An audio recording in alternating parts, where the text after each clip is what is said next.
have speed. Go ahead and roll the camera. Roll. Right. Well, you know, I started out as a playwright, and that's been my thrust all my life, really. I think in terms of plays whenever I begin to think about material. And I got into this other medium through television at the time when television was very close to theater. But I don't think that anybody writing plays today is not influenced in some measure by cinema. I think in some ways cinema has influenced playwriting more than playwriting has influenced cinema, in the sense that the use of dissolve and the use of going from scene to scene, and it's almost a commonplace today in American theater.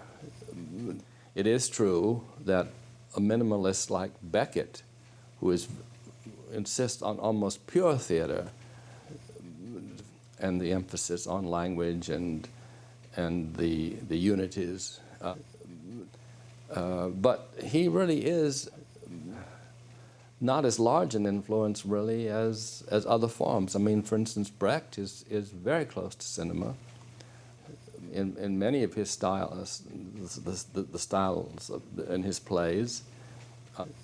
Certainly Shakespeare is, you might say he invented cinema. I mean, he started the whole thing in certain kind of ways. There was a time I resented deeply being called anything but a playwright, but now I have to tell you that if I had to choose between the two of them, it would be a very difficult choice because I enjoy them both. I always try to keep in mind deeply the differences, and there are great differences in the two mediums. And the strengths of one are, to me, feed